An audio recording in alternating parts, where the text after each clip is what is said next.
로마서 5장 2절 한 절만 우리 함께 한 목소리로 읽겠습니다. 또 우리가 그분을 통해 지금 우리가 서 있는 이 은혜 안에 믿음으로 들어감을 얻었으며 하나님의 영광의 소망을 기뻐하느니라. 아멘. 오늘 의롭게 된 자가 누리는 것, 은혜 안으로 들어감, 이런 제목으로 말씀을 드릴게요. 5장 1절에 보면 그러므로 우리가 믿음으로 의롭게 되어 이렇게 시작되죠. 믿음으로 의롭게 된다. 여러분은 다 믿음으로 의롭게 되었습니까?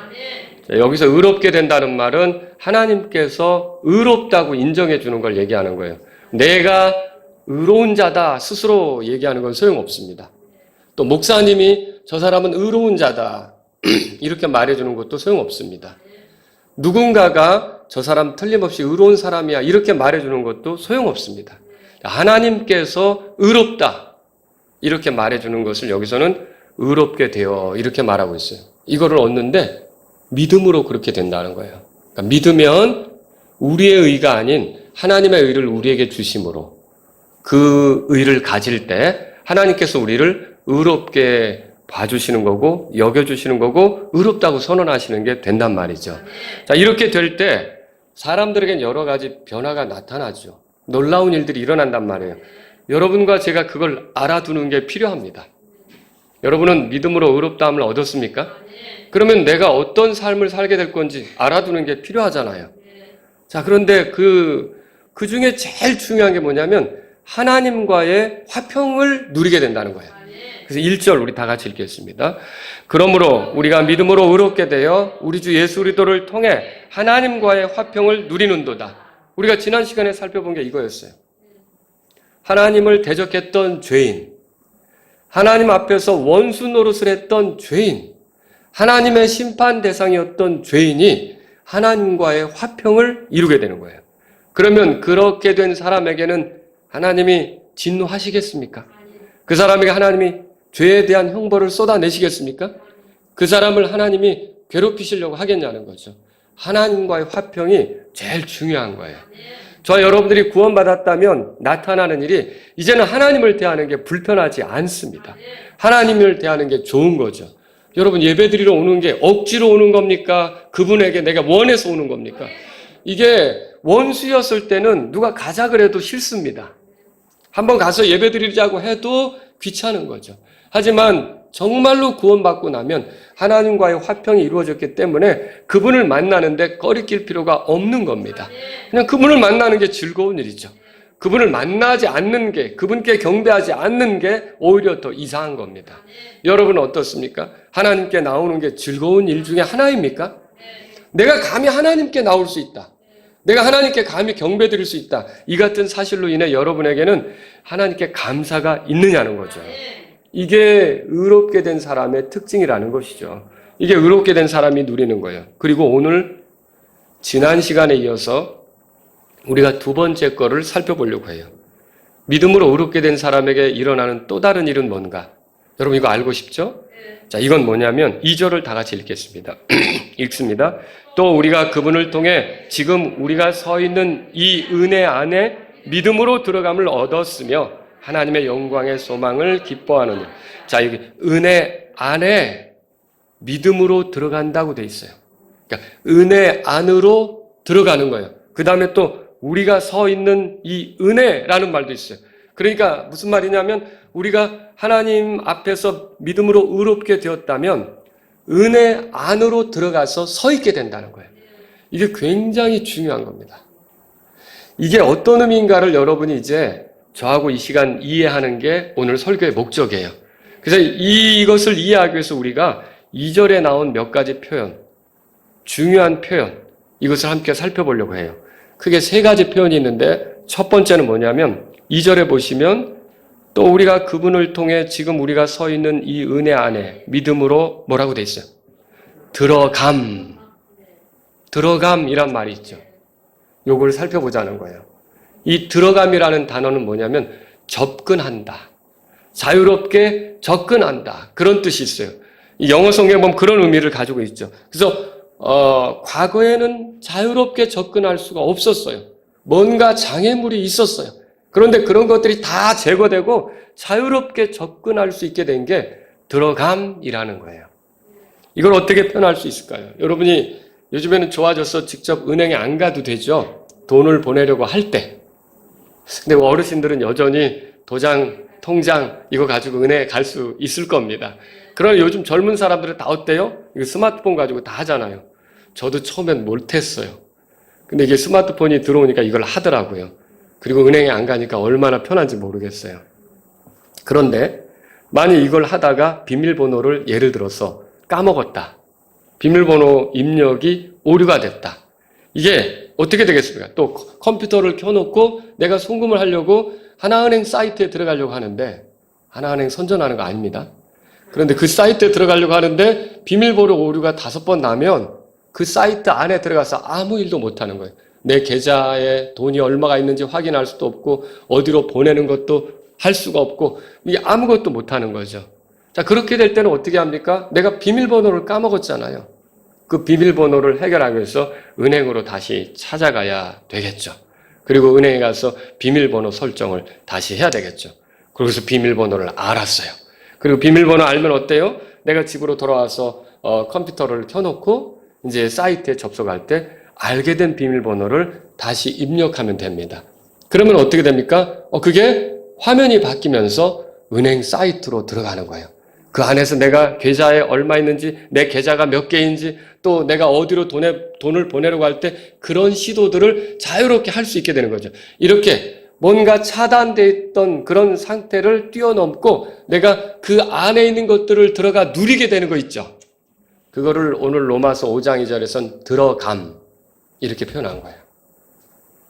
이게 들어가는 그런 거라고 이렇게 표현한 거죠. 이 단어가 신약 성경에서 3번 정도 사용되었습니다. 한 번은 로마서 5장 여기고요. 나머지 2번은 다 에베소서에서 나옵니다. 들어보십시오. 에베소서 2장 18절에 그분을 통하여, 그분이 누구예요? 예수님이죠? 그분을 통하여 우리 둘이는 유대인과 이방인, 우리 둘이 한 성령을 힘입어 아버지께로 나아감을 얻나니 그랬어요. 여기 아버지께로 나아감을 얻나니 할 때 나아감이라고 번역된 그 단어 있잖아요. 그게 로마서 5장 2절에서는 들어감이라고 번역된 그 단어예요. 그러니까 나아간다는 거죠. 나아간다.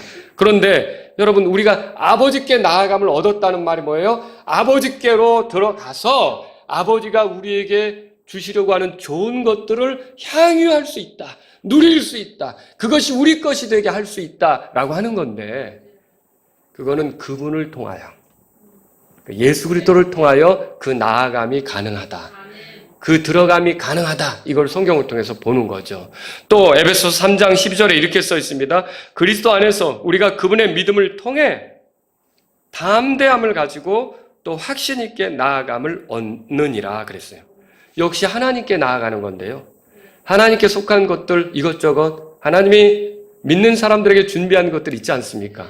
이 좋은 것들을 누리기 위해 우리가 나아가는 거예요. 근데 이 나아감이 어떻게 가능하냐면 그리스도 안에서 믿음을 통해 그게 가능하다고 써 있는 거예요.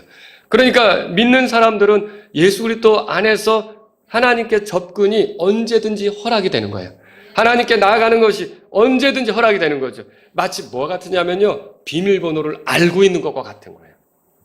하나님께 속한 모든 좋은 것들을 누리기 위해서 예전에는 장애물이 많았어요. 내가 쉽게 접근할 수 없는 거죠. 그런데 마치 비밀번호를 알아가지고 거기에 얼마든지 원하면 접근할 수 있는 그런 위치에 있는 것과 같다는 거죠. 여러분, 하나님께 접근하는 데 있어서 비밀번호가 뭐겠습니까? 예수 그리스도시죠. 여러분이 예수 그리스도 안에 있으면 여러분은 정죄함이 없고요. 성령님을 따라 사는 사람이고요. 예수님이 여러분과 같이 있으면 생명이 있는 거고요. 이 생명이 있는 여러분이 나아갈 때 하나님께서 거부할 리가 없는 겁니다. 얼마든지 하나님께서 받으시는 사람이 된다는 거죠. 오늘 우리가 생각해 봐야 되겠습니다. 우리가 은혜 안으로 들어간다는 건 굉장히 복된 일이에요. 은혜 안으로 들어간다. 은혜 안으로 나아간다. 이건 굉장히 복된 일이라는 거죠. 하나님께서 준비하신 좋은 것들을 누릴 수 있게 되었다는 뜻이에요. 내가 그 접속을 해서 그 안으로 들어가서 내가 원하는 걸 뭐든지 하나님하고의 관계 속에서 누리며 나아갈 수 있게 됐다는 게 은혜 안으로 들어갔다. 은혜 안으로 나아갔다. 그렇게 말할 수 있는 거죠. 그런데 여러분 사실 이게 원래 이렇게 좋은 거긴 하지만 쉬운 일은 아니거든요. 왜 쉬운 일이 아닙니까? 예, 비밀번호도 몰랐고 예수님을 몰랐던 거죠. 그리고 우리가 하나님을 대적하며 살았잖아요. 하나님을 가까이 하는 거 원치 않았잖아요. 그러다 어느 날 갑자기 하나님 가까이 하겠다고 나온 건데 하나님 앞에서 우리가 그동안 지은 죄가 있잖아요. 죄 문제가 있는데 어떻게 하나님께 나아감을 얻겠습니까? 어떻게 하나님께 들어가겠습니까? 어떻게 접근하겠냐고요. 그게 불가능한 거죠. 레이 스테드만이라고 하는 성경교사가 로마서 주석에서 이렇게 표현했어요. 에스더라고 아시죠? 저 페르시아의 왕후, 원래는 유대인 여자. 그런데 이 여자가 아하수에로 왕에게 나아가는 사건 있잖아요. 그걸 빗대어서 설명한 거예요. 자, 이 당시에 페르시아에서 하만이라고 하는 그 아각의 후손, 아말렉의 후손이죠, 말하자면. 유대인들을 다 페르시아 땅에서 죽이려고 했을 때, 유대인들이 한 날을 정해서 이제 죽게 됐는데, 이걸 바꾸려면 왕에게 나아가서 탄원을 해야 되는 거예요. 그런데 이거를 할 사람이 아무도 없는 거예요. 그만한 위치에 있는 사람도 없고. 그런데 왕비는 유대인이거든요. 이 왕비는 할 수 있을 것 같아요. 하지만 페르시아 왕실 법이 뭐냐면 왕이 부르지 않았는데 나아간다. 왕이 허락하지 않았는데 나아간다. 그러면 그 사람 죽는 거죠. 그러니까 에스더가 그냥 나아가는 게 죽을 수도 있는 일 아닙니까? 그러니까 마음대로 할 수가 없는 거죠. 그래서 나아가긴 나아가야겠는데 괜히 나아갔다가 그 왕비인 에스더 전에 와스디라고 아시죠? 이 와스디가 잘려서 에스더가 왕비가 된 거 아닙니까? 그 와스디 꼴을 낳으면 어떻게 되겠어요? 그렇죠? 그러니까 두려움이 있는 거죠. 그런데 어떻게 합니까? 기도하죠. 하나님께 금식하고 기도하죠. 그리고 유대인들 동족에게 금식을 요청해요. 그래서 유대인들이 같이 금식하는 중에 마침내 이제 하루 이틀 이렇게 날을 보낸 다음에 어떤 결정을 하냐면 죽으면 죽으리다. 이런 각오를 하고 이제 잘 차려입고 예쁘게 차려입어야겠죠. 아주 그냥 꾀죄죄하고 나가면 안 되잖아요.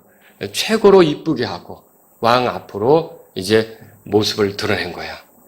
저기 왕이 있는데 모습을 딱 드러냈는데 왕이 부르지도 않는데 왕 앞에 나타난 거죠. 자, 그랬을 때 왕이 어떻게 했냐면 금올이라고 하는 게 있어요. 옆에 있는 사람들이 이렇게 금올을 내밀어야 왕에게 오는 게 허락이 되거든요. 금올을 내밀게 했어요. 금올을 내미니까 왕비가 에스더가 어떻게 했어요? 앞으로 나아가서 성경 읽어보면 그 금올 끝자락, 그 위에를 만졌다고 돼 있어요. 왕이시여 하면서 이제 자기의 요청을 드리는 거죠. 자, 그렇게 나아갔는데 에스더가 죽었어요? 안 죽었어요? 안 죽었죠. 여러분 이걸 생각해 보세요. 나아가는 게 쉬운 일이 아니라는 거죠. 하나님께 나아가는 건 더더욱 어려운 겁니다. 우리는 그 아하수에로 왕은 에스더를 청해하고 이뻐하기는 하죠. 우리는 원래 하나님을 대적해 왔던 죄인들인데 우리가 어떻게 하나님께 마음대로 나갑니까? 정말 하나님께서 금호를 내밀지 않으시면 우린 다 죽어야 되는 거예요. 그런데 우리가 나아감을 얻게 된 거예요. 들어감을 얻게 된 거예요. 이거 놀라운 일 아닙니까? 이래서 우리가 이렇게 은혜 안으로 들어감을 얻었다는 것은 대단히 놀라운 일이다라고 하는 거죠. 아마도 우리가 혼자 하나님께 나아간다면 하나님께서는 황금호를 내밀지 않으실 겁니다. 그러나 우리가 예수 그리스도에 대한 믿음으로 나아간다면, 그분을 의지해서 나아간다면 하나님은 언제나 예수님을 기뻐하기 때문에 예수님과 함께 나오는 우리에 대해서 금호를 내미실 겁니다. 우리가 들어오는 것, 우리가 나오는 것을 언제든지 기쁘게 받아주실 거라는 거죠. 여러분, 우리가 하나님께 나아가기 위해서는 먼저 죄들을 깨끗이 씻음받는 게 필요하죠. 그런데 이건 오직 예수 그리스도의 피로만 가능한 겁니다. 우리가 하나님께 나아가기 위해서는 우리가 의롭다 하는 신분을 얻는 게 필요하죠. 그런데 어떻게 이게 가능합니까?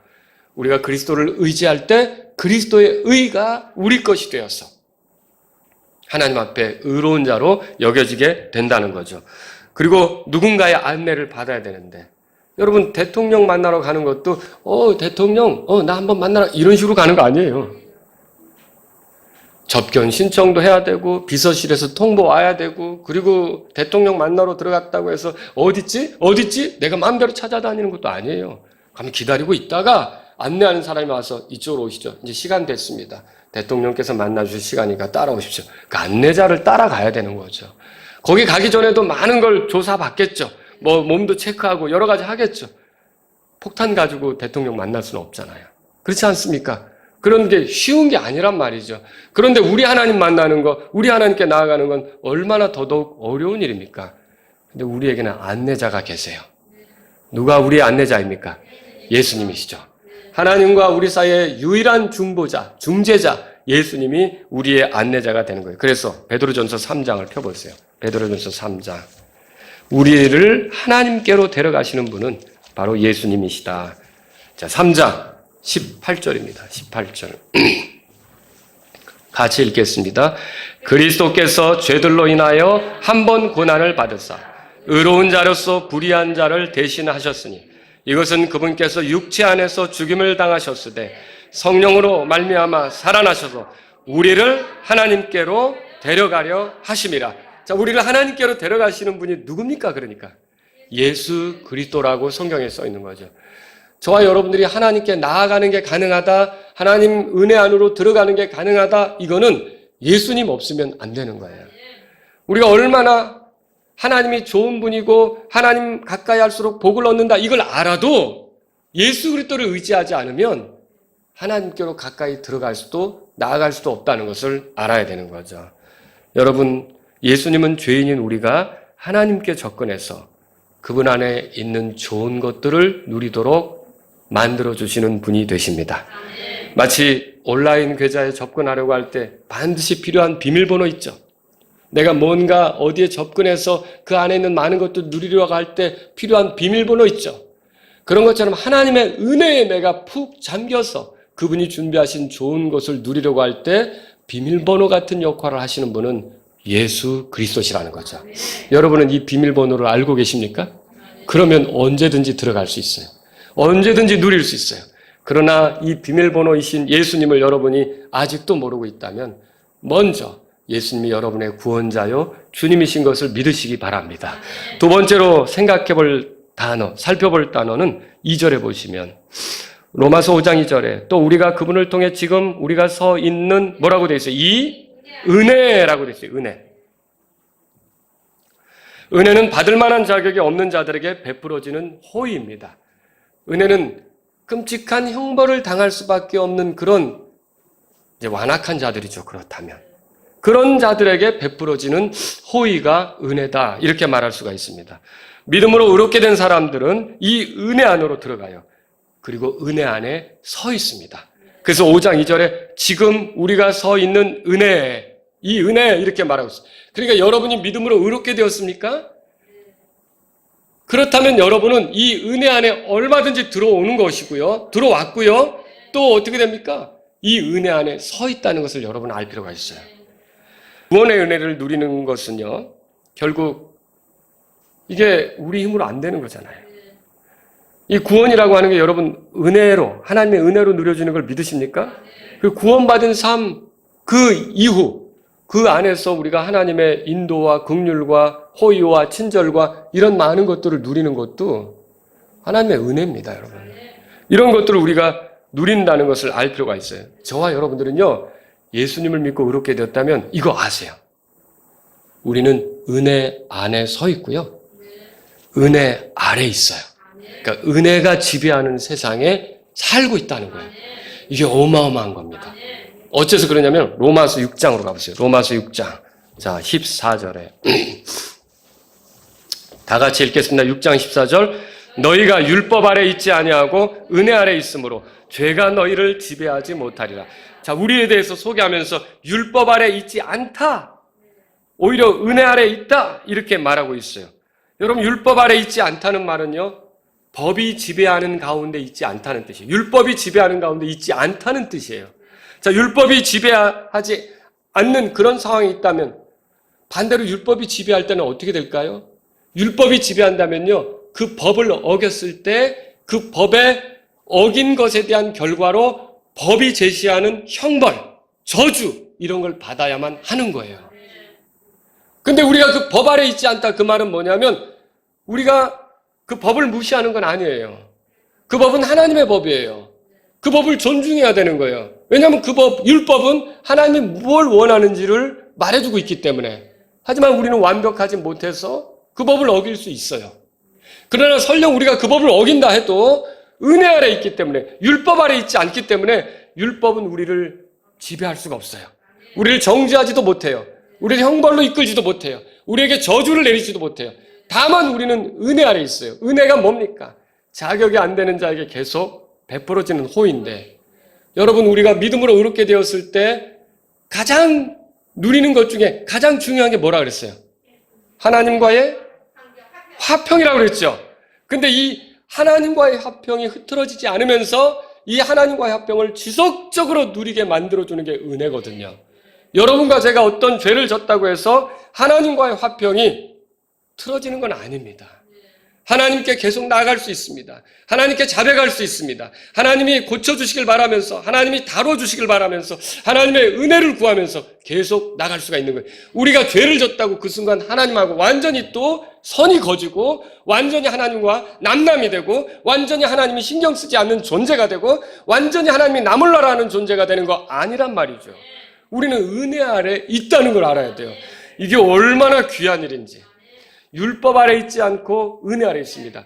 율법 위에 서 있지 않고 은혜 위에 서 있다는 게 여러분과 저는 굉장한 복이라는 걸 인정할 필요가 있다는 거죠. 이게요, 하나님께서 과거에 우리들을 다루시던 방식하고 예수님을 믿은 다음 지금 우리를 다루시는 방식이 달라진 거예요. 과거에는 법으로 대했어요. 구원받기 전에는 우리의 죄가 뭔지 보여주셔야 되기 때문에 우리의 죄가 드러나도록 죄에 집중하시는 그런 일을 하셨단 말이에요. 그리고 우리가 저주받을 대상, 심판받을 대상이라는 걸 알려주셨던 거예요. 왜요? 그래야만 구원받을 수 있으니까. 그러나 구원받은 우리에게는 하나님께서 법을 제시하면서 이 법으로 우리를 어떤 가두시려고 하거나 이 법에 의해서 우리가 저주받을 대상인 것처럼 하시지 않는다는 거죠. 하나님의 법은 여전히 서 있습니다. 그 법은 사라지지 않습니다. 그렇지만 이 법 앞에서 우리가 살아갈 때 어기는 적이 많잖아요. 그런데 이제는 어떻게 하냐면 그 법으로 우리를 지배하려고 하는 게 아니라 은혜로 지배하려고 하세요. 그래서 어떻게 하냐면 그 법을 어겼을 때 또다시 다가오시는 거예요. 또다시 우리를 붙잡아 주시는 거죠. 그래서 우리에 대해서 우리가 넘어졌다. 그럼 또 와서 일으켜 주시는 거예요. 우리의 먼지가 묻었다. 그럼 와서 그 먼지를 털어주시면서 다시 해보라고 하는 거죠. 우리가 뭔가 잘못했다. 그럼 그 잘못을 일깨우시면서 그런 식으로 살지 말라고 가르쳐 주시고 인도하시는 거죠. 여러분, 이거 놀라운 은혜 아닙니까? 우리가 이런 삶을 살게 되었던 거예요. 우리가 더 이상 우리를 정죄하는 법정에 있는 게 아니에요. 저와 여러분들은 법정에 끌려간 사람 같은 게 아니란 말이죠. 저와 여러분들은 예수님을 믿으면 하나님의 가정 안에 있는 그분의 아들들과 같은 존재가 된 거예요. 그래서 그분이 우리에게 끊임없이 베푸는 그런 은혜, 그 속에 있다는 것을 알 필요가 있죠. 내일 아침에 이제 우리 아들 부부가 이제 아이들 데리고 떠나는데, 그래서 며칠 동안 저희 집에 와서 지냈어요. 이제 그쪽 저기 살던 집 아파트 다 정리하고 저희 집에 와서 이렇게 같이 지냈거든요. 뭐 잘 지냈죠. 근데 뭐 하여튼 재밌습니다. 재밌는데 애들하고 이렇게 지내는데, 근데 제가 뭘 발견했냐면 세연이하고 세희가 참으로 은혜로운 그 은혜 위에 서 있구나를 발견했어요. 무슨 말이냐면은 이게 짜증도 부려요. 아이들이 때도 써요.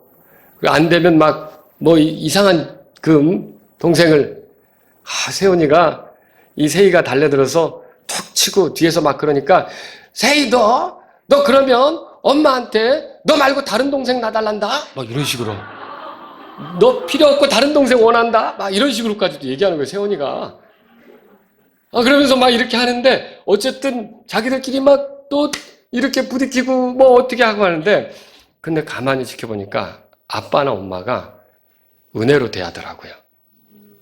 또 다가가서 그들이 원하면 손을 내밀어주고, 그들이 필요로 하면 가서 도와주고, 그들이 필요로 하면 이건 아니다라고 가르쳐주면서 이렇게 해야 된다라고 알려주고, 계속 은혜로 대하더라고요. 한 번도 이 잘못한 아이들을 두고 법정으로 끌고 가야겠어, 이렇게 안 하더라고요. 벌금을 때려야겠어, 이렇게 안 하더라고요. 그래서 야, 세원이하고 세희는 은혜 속에 살고 있구나. 제가 그걸 아주 같이 지내면서 그걸 봤어요. 참 은혜 속에 살고 있구나. 근데 여러분, 세원이하고 세희뿐만 아니라 저와 여러분들도 하나님의 은혜 속에 살고 있는 거예요. 우리가 잘못할 때 많아요. 우리가 넘어질 때 많아요. 우리가 부족한 거 보일 때 많아요. 그런데 그때 하나님께서는 우리에게 세원이 아빠 엄마가 세원이에게 하듯이 우리에게 다가오셔서 또 해보라 그러고 용기 주고 그건 아니라고 가르쳐주고 이렇게 하는 거라고 알려주고, 얼마나 친절하게. 여러분, 하나님이 우리에게 그렇게 하는 분이시라는 걸 믿으시기 바랍니다. 우리는 그런 은혜 안에 있다는 것이죠. 하나님께서는 이제 자상한 아버지처럼 우리를 대하십니다. 자신이 가지고 계신 좋은 것들을 우리에게 주시려고 하십니다. 우리가 넘어졌다고 해서 경찰처럼 우리를 다루시지 않습니다. 우리가 세상에 먼지를 묻혔다고 해서 당장 감옥에 가두려고 하시지 않습니다. 그걸 털어주면서 다시 걷도록 기회를 주시는 거죠. 우리가 말 실수했다, 생각에 실수했다, 행동에 실수했다고 해서 너 이제 나랑 끝이다, 이런 식으로 결별선언을 하시지 않습니다. 하나님께서는 믿음으로 의롭게 된 사람들이 끊임없이 하나님의 은혜를 누리도록 허락하시는 것을 여러분이 볼 때, 사랑하는 여러분, 우리가 이게 얼마나 귀한 것인지를 알 필요가 있다는 것이죠. 우리가 이런 은혜 속에 있는 거예요. 이게 믿음으로 의롭게 된 사람들이 누리게 되는 것이다 라고 여러분이 기억하시면 좋겠습니다. 그분은 우리가 다가갈 때 귀찮아하시지 않습니다. 그분은 우리가 다가갈 때 불편해하시지 않습니다. 오히려 우리가 다가가는 걸 좋아하시죠. 여러분과 저는요, 하나님께서 그렇게 은혜롭게 우리를 대하신다는 것으로 인해 하나님을 찬양하시기 바랍니다. 세 번째로 살펴볼 단어는요, 로마서 5장에 보시면요, 거기 이런 말이 있어요. 또 우리가 그분을 통해 지금 우리가 서 있는 이 은혜, 서 있다라는 표현을 여러분이 보실 필요가 있어요. 바울은 지금 우리가 서 있는 이 은혜라고 표현했어요. 이건 단지 우리가 은혜 안에 있는 것만을 얘기하는 게 아니에요. 확고하게 그 은혜 속에 있다고 말하는 거예요. 취소될 수 없는 은혜 속에 있다고 하는 거예요. 바뀌어질 수 없는 그런 은혜 속에 있다고 말하는 거죠. 그러니까 일시적인 은혜가 아니라 영원한 은혜 속에 있다고 말하는 게 여기 서 있는 이 은혜라는 말이에요. 우리나라에서 제일 높은 빌딩 있죠. 뭐죠? 저는 안 가봤어요, 아직. 옆으로 지나가면서 보고, 야, 생뚱맞게 혼자 높으네, 이렇게는 봤어요. 근데 들어가 보지는 못했는데, 롯데 월드 빌딩 있잖아요. 100층이 넘어가잖아요. 근데 그건 어디 있냐면 송파구에 서 있어요. 그거 옮길 수 있어요? 옮길 수 없어요. 63 빌딩이라고 아시죠? 제가 어렸을 때 제일 높은 빌딩. 그런데 그 빌딩은 어디 있어요? 여의도에 있어요. 그거 옮길 수 있어요? 여의도에 서 있는 그 63 빌딩을 옮길 수 있냐고요? 옮길 수 없어요. 이 말은 하나님의 은혜에 서 있는 거 있잖아요. 이것도 옮길 수는 없다는 거예요. 그래서 우리는 확고한 은혜, 분명한 은혜, 번복될 수 없는 은혜, 이 바뀔 수 없는 은혜, 그 은혜 속에 있다는 걸 이런 말씀을 통해서 발견할 수 있다라고 하는 거죠. 많은 사람이 구원을 잃어버릴 수 있다고 생각하는 것은 자기가 이 은혜 위에 서 있다는 것을 깊이 생각하지 않는 거예요.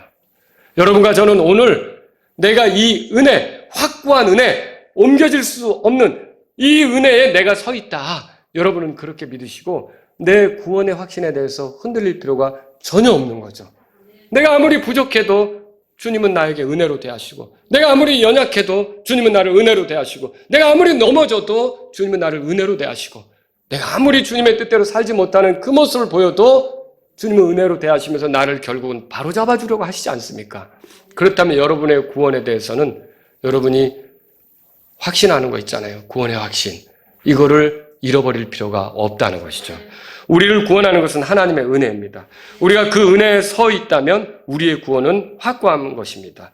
고린도전서 15장 1절에 보면 이런 말이 있어요. 또한 형제들아, 내가 너에게 선포한 복음을 너에게 밝히 알리노니 너희 역시 그 복음을 받았으며 또 그 가운데 서 있느니라.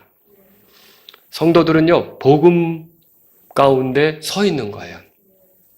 그 말은 뭐냐면 한번 그리스도인이 되면 복음과는 떨어질 수가 없는 거예요. 복음에서 옮길 수가 없는 거예요. 그 복음 가운데 서 있는 거죠. 그 은혜 가운데 서 있는 것도 마찬가지고요. 그리고요, 또 우리가 이런 말씀을 찾을 수가 있어요. 베드로전서 5장 12절에 너희를 위한 신실한 형제라고 내가 생각하는 실로아너 편에 내가 간단히 써서 권면하고 이것이 하나님의 참된 은혜임을 증언하였거니와 이 은혜 안에 너희가 서 있느니라. 그럼 이 은혜 안에 서 있다는 말은 뭐예요? 여러분은요, 마치 은혜의 땅에 세워진 건물 같은 존재라는 거죠. 그래서 옮길 수가 없는 거예요. 항상 은혜가 지배하는 영역에 여러분이 있는 거죠. 놀라운 거 아닙니까? 그래서 사람들이 이 은혜를 또 가볍게 여기고 엉뚱한 짓 하려고 하는 유혹은 있지만 그럼에도 불구하고 이 은혜는 우리를 확고하게 지배하는 거라는 걸 믿으시기 바랍니다. 믿음으로 의롭게 된 우리는 하나님과의 화평을 누리게 되었습니다. 믿음으로 의롭게 된 우리는 은혜 안으로 들어갔고 은혜 위에 서 있습니다. 믿음으로 의롭게 된 우리는 이제 이런 점들로 인해 크게 두 가지를 생각해 볼 필요가 있어요. 첫째는 뭐냐면 절대로 자신의 구원에 대해서 흔들릴 필요가 없다는 거예요. 왜냐하면 구원받을 때만 은혜로 구원받는 게 아니라 우리가 그 은혜 안으로 들어온 거잖아요. 그러니까 우리의 나머지 삶도 은혜가 지배하는 그 삶을 살고 있는 거예요. 그 은혜 위에 서서 살아가는 게 그리스도인의 삶이에요. 그 은혜를 떠날 수는 없는 거예요. 하나님의 은혜가 우리 것이란 말이죠. 그런데 어떻게 우리가 구원을 잃어버려요? 내가 만드는 수고의 결과로 구원을 잃는다면 나는 구원을 잃어버리는 거예요. 하지만 하나님의 은혜로 내가 이 구원이 시작되었고 그 은혜가 계속 내게 있다면 그 은혜에서 나를 옮길 수 없다면 내 구원은 영원히 안전한 겁니다. 영원히 틀어질 수 없는 거라는 거죠. 그래서 저와 여러분들은 구원에 대해서 흔들릴 필요가 없어요. 그러니까 이걸 알아야 돼요. 제일 중요한 게 우리가 믿음으로 의롭게 되면 제일 중요한 게 하나님과의 화평이라고 그랬잖아요. 이 하나님과의 화평은 나의 부족함에도 불구하고 예수 그리스도 때문에 하나님과 나 사이에서는 틀어질 수가 없어요. 계속적으로 하나님과 나는 화평할 수밖에 없는 거예요. 하나님이 내게 다가오시니까. 은혜로 다가오시니까. 여러분과 제가 이런 원리들을 알 때 내 구원은 영원히 안전하다. 하나님의 은혜로. 여러분이 이렇게 고백하시기 바랍니다. 두 번째로요. 절대로 구원받은 삶에 나타난 문제로 낙심할 필요가 없어요. 우리도 살아가면서 스트레스 될 만한 일들을 많이 겪어요. 또 가정에서 또는 일터에서 친구들과의 관계 속에서 집안에서 돈 문제, 질병의 문제, 사랑과의 관계가 틀어지는 문제 여러 가지가 있겠죠. 그런데 여러분 우리가 왜 낙심할 필요가 없습니까? 우리는 우리를 돕는 분을 알고 있어요. 우리가 그 돕는 분을 향해 은혜의 왕자로 나아갈 수가 있어요. 우리는 나아가는 게 늘 허락돼 있어요. 우리는 그 안으로 들어가는 게 늘 허락돼 있어요. 우리는 얼마든지 믿음으로 사는 사람들이니까 예수님을 통해 로그인하면 되는 거예요. 로그인. 예수님을 통해서 나아가면 되는 거죠. 그 안에 있는 것들을 우리가 누릴 수가 있다는 거죠. 그러니까 저와 여러분들은 낙담할 필요가 없다는 거죠. 우리의 비밀번호는 사제들이 아닙니다. 우리의 비밀번호는 목사님들이 아닙니다. 우리의 비밀번호는 예수 그리스도입니다. 그분을 우리가 알고 있다면 얼마든지 하나님께 나아가서 도와달라고 할 수 있어요. 하나님께 요청할 수 있어요. 하나님은 은혜를 베푸실 수 있어요. 그러므로 저와 여러분들이 어떤 경우든 낙심하지 않기를 바랍니다. 모든 은혜 하나님께서 우리를 자신의 은혜 안으로 들어오게 하셨습니다. 법이 지배하는 삶이 아니라 은혜가 지배하는 삶을 살게 하셨습니다. 은혜 위에 우리를 세우셨어요. 그 은혜의 땅에 우리가 서서 옮겨지지 않게 하신 거죠. 변함없는 은혜, 확고한 은혜, 계속되는 은혜, 영원한 은혜로 우리를 인도하실 겁니다. 그렇다면 저와 여러분들은요, 구원이 취소될 수 없는 거고 우리가 아무리 삶의 코너에 몰려도 계속 찾아갈 분은 계시고 도우실 수 있는 분은 계시고 우리의 삶을 회복시키시고 다루실 수 있는 분은 계시다는 걸 믿으면서 움직이실 수 있기를 바랍니다. 여러분과 저는요, 굉장한 삶을 살게 된 거예요. 은혜 안에 서 있다는 거. 여러분은요, 이걸 통해서 구원받지 못한 사람과는 전적으로 다른 삶을 살게 되었다는 걸 기억하시기 바랍니다. 우리 다 같이 일어서시겠습니다. 오늘 이 말씀을 들으신 여러분 가운데 하나님 아버지, 제가 하나님과 화평을 이루고 이제는 은혜 안으로 들어가게 해주셔서 감사합니다. 이 은혜가 영원한 은혜라는 걸 알게 되었습니다. 제가 이 은혜 안에서 떠날 수가 없다는 걸 알게 되었습니다. 제가 은혜 안에 서 있는, 그러니까 은혜의 땅에 서 있는 빌딩과 같은 존재라는 걸 알게 되었습니다. 하나님 아버지, 주님은 나를 돕는 분이십니다. 내가 지금 이 시간 주님께 나아가기를 원합니다. 주님께 더 가까이 들어가기를 원합니다. 주님이 준비하신 더 좋은 것들을 누리기를 원합니다. 이런 분이 있다면 이 시간 주님 앞에 나아가십시오. 하나님 아버지, 이렇게 구원받은 나를, 약한 나를, 넘어지기 쉬운 나를 은혜로 대해주셔서 감사합니다. 주님의 은혜를 모욕하지 않는 삶, 주님의 은혜에 어울리는 삶을 살기를 원합니다. 이런 분이 있다면 이 시간 주님 앞에 나아가십시오. 하나님 아버지, 내 나머지 삶은 하나님께 영광을 돌리는 그 은혜를 찬양하는 삶이 되기를 원합니다. 이런 분이 있다면 이 시간 주님 앞에 나아가십시오.